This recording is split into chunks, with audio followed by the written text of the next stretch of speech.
Welcome back to the Celtics Daily with me, Mike Zakarian, as we continue to dive into the tumultuous offseason of the Beantown Boys, the Boston Celtics. But before we dive into today's video, which we'll be covering some more Dame updates, we've got another potential trade for the Celtics. We've got a Tatum update. We also dive into your comments from previous videos. But before we do that, do me a favor, hit the subscribe if it's your first time here and the little notification bell so you know the next time we're dropping that Celtics content. It helps us find more Celtics fans. It also helps my brain. Let's get into it, though. Damian Lillard.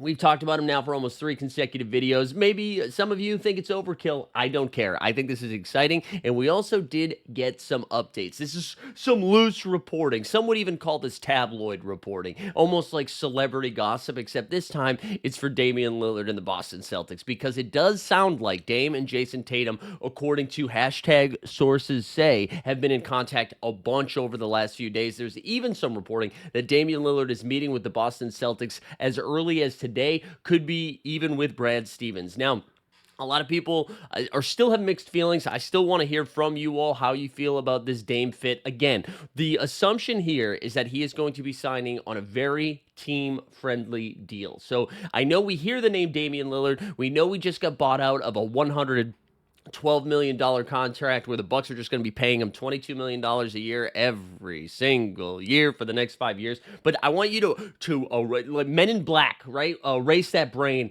because that's not the numbers we're talking about. The most likely scenario is somewhere of like 1 year, $10 million, maybe 2 years, $17 million. Think about the DeAndre Ayton deal that he just got, right? Similarly, got bought out by the Portland Trail Blazers, where they're going to just be paying him like $36 million or whatever the hell it's going to be.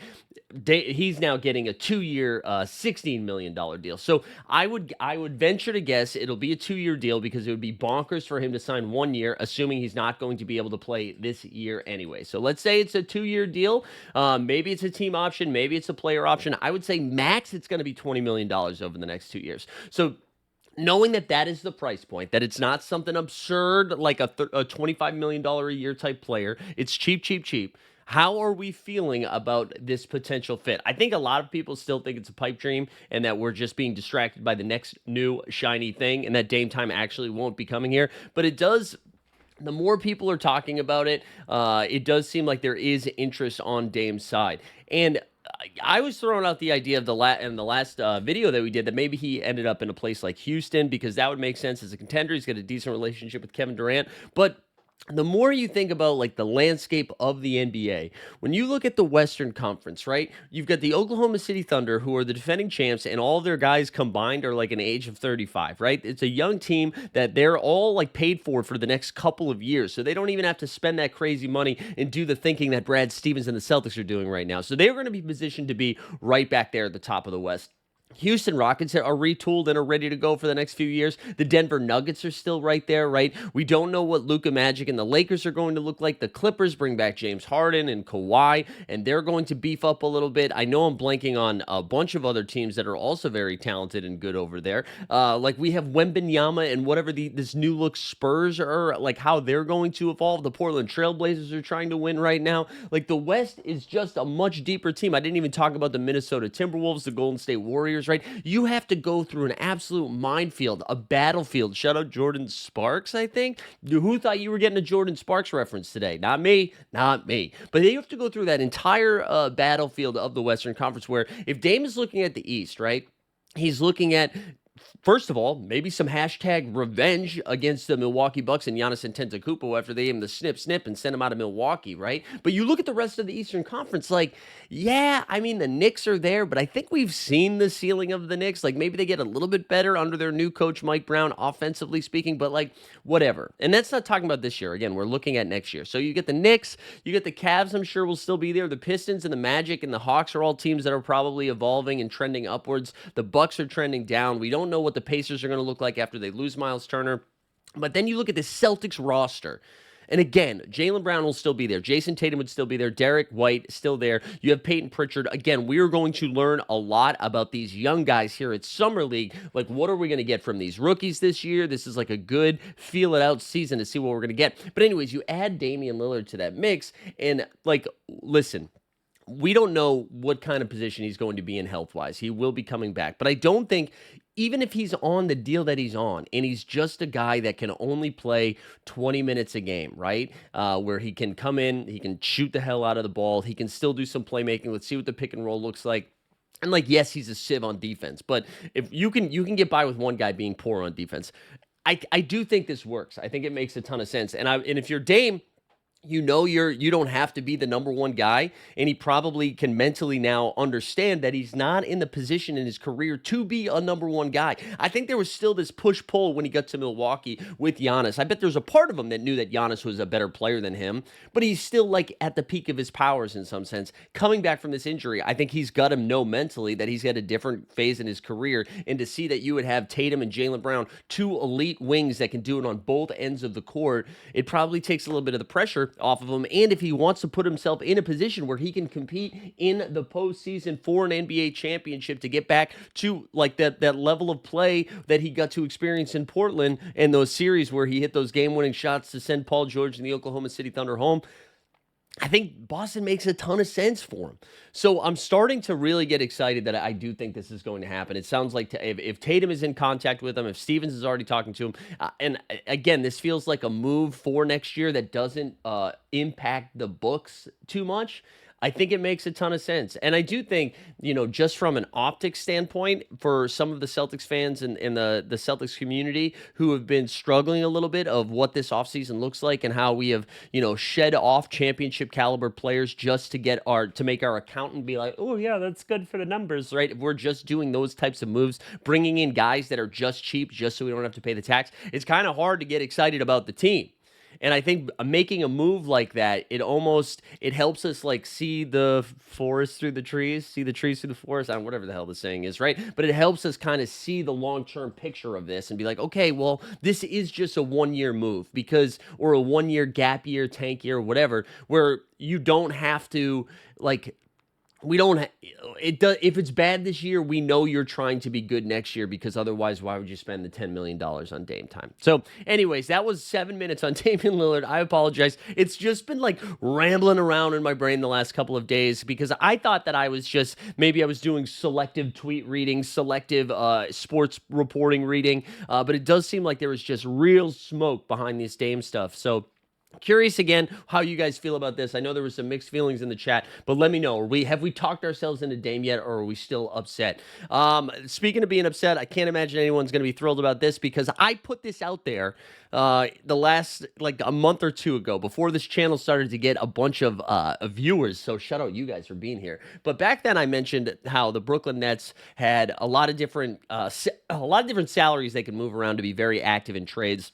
I don't like what Brooklyn has done this offseason so far. They had 5 first-round picks. They didn't consult. I thought they were going to, bring a couple together, move up in the draft. Instead, they just drafted all 5 spots. Then they added Michael Porter Jr. and Terrence Mann to their rosters, which are 2, fairly expensive guys that really aren't going to impact winning. But there's now some rumors here. And Nick Claxton, I believe, makes something like $20+ million a year for the next 2 years, maybe. I'm going to try to pull this up in real time. I should have had it pulled up already, but I am an amateur.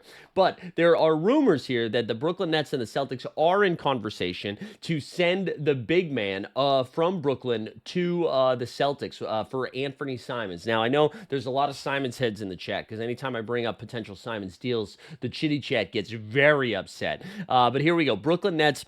Nick Claxton makes $25 million this year and then has 2 more years after this. So you'd be adding a total of $69 million to the overall, right? The overall cap, not just this year, but the next couple of years. Simons, on the other hand, we know makes I believe $30 million this year, and then that's it. Then it expires. So you would have to think that Brad Stevens and the Celtics truly do believe in Nick Claxton as some sort of a long-term answer. Again, if we go back to the Dame conversation, if you're going to add a guy like Nick Claxton and you're agreeing to pay him for the next couple of years, unless your thought process was to acquire him and then move him next off season, which doesn't really make sense. then whatever. I don't see them doing that. But you'd have to assume that Brad and the Celtics believe in Nick Claxton as a starting center. I actually am a low key a Nick Claxton fan.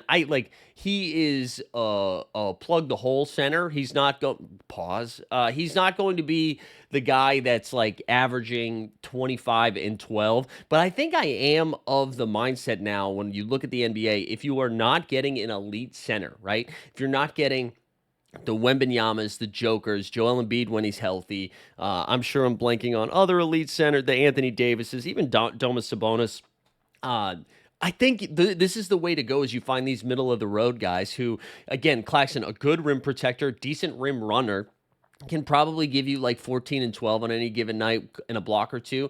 I don't mind it. I think in Brooklyn, where that team is so bad and so uninspiring, it's hard to get a good feel for what he can actually bring to the roster because he's got D'Angelo Russell and Cam Thomas running the offense, and that's just kind of the the black hole of the NBA, right? Those guys don't pass a lot. And now D'Angelo Russell actually signed with the Dallas Mavericks, and somehow the Dallas Mavericks are we've figured it out. We got D'Lo. Okay, you're the 12th team to try this out, but congrats, I guess. But anyways, I think Nick Claxton actually would make a ton of sense if the Celtics are trying to compete in the following year. And if you look around the other bigs that are available, I mean, Nick Claxton can't shoot the ball, so he can't be a stretch five. And I know that is something the Celtics do want from their big man, right? They want to be able to play five out. That's why Al Horford, who, by the way, Al has still yet to sign. There was some weird stuff happening with Denver where my name is Jonas Valanciunas said he was going to go play in Greece, and then Denver's like, no, you're not playing in Greece. So now we don't know what's happening with Jonas.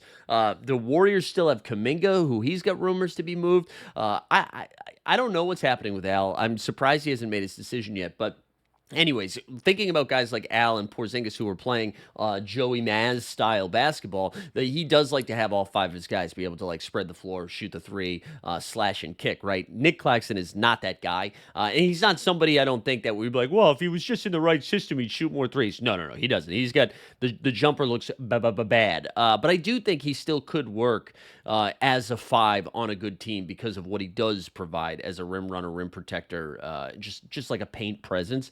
And when you compare it to the fives that we have right now, Nick Claxton would be an all-NBA guy. Compared to Luka Garza, Nehemias Queta, whoever else we're throwing out there.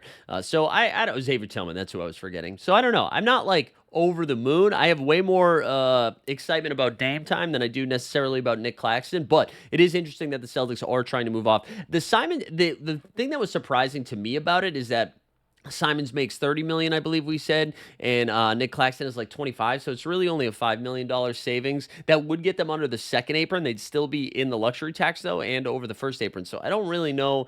That would make me still think we'd have one more move coming. But yeah, I don't know. So be curious to hear everybody's thoughts about the Nick Claxton trade.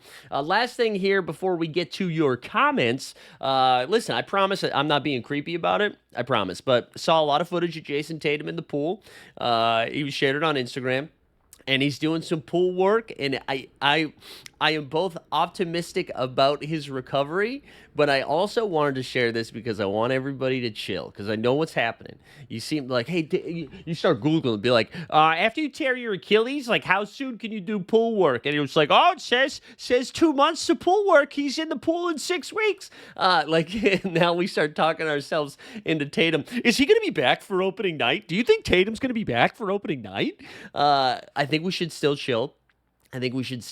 Because if this is the roster we're throwing out, I don't want us to overdo it as I drop something out of my pocket. I don't want us to overdo it, but it is exciting. It is exciting that it's going to be great for his mental health, because I do think when you're in that early stage of the recovery where you're literally just kind of on the table doing light band work, that it mentally is so taxing. It's so frustrating, especially when you're an elite athlete like that and you're so used to your body being able to allow you to do so many things, and then all of a sudden you're confined to very minimal activity. So I think for his emotional state, his mental state, to be able to get into the pool and get those workouts in, in. I'm not a doctor, also. I'm not qualified to say any of this stuff, but I do think it does help quite a bit once you start seeing that kind of progress. It gets you excited to get back into the pool or back into the gym, back into the trainer's room to continue that work because you are now seeing like real progress. So wishing Tatum nothing for the best. Hopeful he's able to continue to rehab and get you back on the court soon, man. We love you.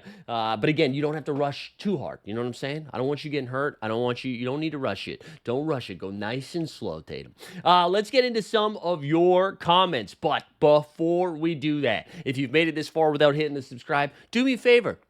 Hit the subscribe, baby. Let's get in here. I always say this when we get to this segment, but I do appreciate the comments and the engagement you guys have been throwing. It's good. It helps this video reach more people, make the Celtics community grow. But it's also great just seeing you guys active with your Celtics thoughts and takes, and it's been fun going back and forth. I like this as the fourth segment. And if you have any other suggestions of stuff you'd like to see covered or in a different way, throw it in the chat and we'll get to it. So let's start with our guy, Zach the Po TZW. Probably supposed to be pronounced differently, but that's what I got. That's what I got for you, Zach. He said, people saying this coming year is a tank year? Like Dr. Evil once said, how? But no. Think of this idea. We shocked the world. Even our own fans make a deep run in the playoffs with Brown, White, and Peyton Pritchard leading the way. Then, 26, we have Dame and JT fully back healthy. Not saying this would happen, but could be looking at another back-to-back chance. Go C's. All right, Zach, what I would like you to do, and I'm sure some other people watching right now would feel similarly, whatever like stuff you're consuming to allow you to feel this positive, just share with the room, share with the class. You know, I think we all want a little juice of whatever you're drinking. That's chaos, man. That's chaos. I love it though. I do think there is something, we said it at the top, I think there is something about 2026 looking pretty nice, but the idea, I guess what you could do if you wanted to be like fully glass half full is like, listen, we've already seen that injuries impact the NBA all the time, and you look at the rest of the Eastern Conference, we already kind of went over it. You're not scared of anybody, right? And if the Celtics get off to a fun start, you start building on that momentum. We turn into the like Boston Red Sox circa '04 with Cowboy Up. Why not us? I don't know. All the weird drunk stuff Kevin Millar would say. You know, maybe we can go on a run. So I'm not gonna poo-poo your optimism. Okay, I think it is unlikely. So I want you to set the bar at a realistic spot. But I like that you're not only are you saying we're not gonna tank, but that we are going back to back. I just love it. I love it. Jason McNamara, TV4. I want to shout out Jason because occasionally the chat will put something thoughtful in there that helps me with the take that I had. And he said, we had a nice little back and forth. He just said, Luka isn't eligible for his extension until August. So I mentioned in the last video that we did that I thought it was weird that we hadn't seen a lot of talk around Luka staying in Los Angeles. And I mentioned that too in the response. I said, yeah, it just was weird that we haven't quite said anything about, like the Lakers haven't talked about it. Luka hasn't mentioned anything, talking about the future in LA. And Jason said, it would be absolutely hilarious if he walked on them, kind of like Kyrie did to us. And I totally forgot about that. That was a similar situation, right? Where we thought Kyrie's like, I'm going to retire a Boston Celtics. My jersey's going to be in the rafters, baby. And then he left like immediately before signing the extension. So that would be kind of wild if Luka did something similar, but I would keep an eye on the Lakers. Also, one weird thing, I was watching this over the weekend. The Lakers put out like comments being like, Jackson Hayes, welcome back. Who else did they, whoever their rookie they signed. And then there was one other player who Jake LaRavia, come on back. They haven't made a statement about LeBron yet. Why would they do that? Why aren't you saying anything about LeBron? Anyways, just interesting. There was another comment too that oh my gosh, I didn't copy and paste it. Now I need to find out who said it. Hold on, I'm gonna get there right now because somebody had asked, what about Russ? Here we go. Brody 1844 says, do you think there is any chance we could sign Hustle Russell Westbrook? I don't think so. The only reason is I think Russ wants to stay in the West Coast. He's from out there. His family lives out there. So I think it's more likely we see Russell go to the Clippers, go to Phoenix, go to the Lakers, even somebody like the Trailblazers. I think that is more likely. I don't know what the market is like for Russ, though. I was really stunned when he didn't stay in Denver. I thought Denver was a pretty good fit for him. I thought it like playing next to Jokic was very good for him. Russ is very good at cutting without the ball. I thought it made a lot of sense there. I know Russ has his warts too, but I mean, nobody tries harder than that guy. So I was very surprised when he decided to opt out. So I mean, never say never. He could end up in Boston, but likelihood I think is the West Coast. But that was a good comment. Last one I wanted to get to, and then we can wrap up. Was Douglas Levine. Douglas Levine says, there is no value to your content. It's all speculation and rose-colored glasses. The only person that should be happy about this offseason is the Celtics accountant. I thought that was funny that you said Celtics accountant, although I would venture to guess the accountant is pretty stressed out, considering all the moves they've made and they're still in the second apron. But I also wanted to ask Douglas, or I guess I put Doug Levine. I was going to say, are you related to Zach Levine? Because I've been very slanderous towards Zach Levine, and maybe it's a Zach Levine burner, and you're just coming here to throw some hate because of all the hate I've thrown at Levine. Doug, listen, there might not be any value to our content, probably the same amount of value as your comment, So look at us, both bringing the same energy to the video. Appreciate and I told you guys at the beginning, I love the good comments and I love the bad comments. It's all fun. It's all fun. Appreciate everybody hanging out today. We'll be back. Who knows? Maybe next time we do a video, Dame might officially be a Boston Celtic. Who knows? We'll see you next time. Hit the subscribe. We out.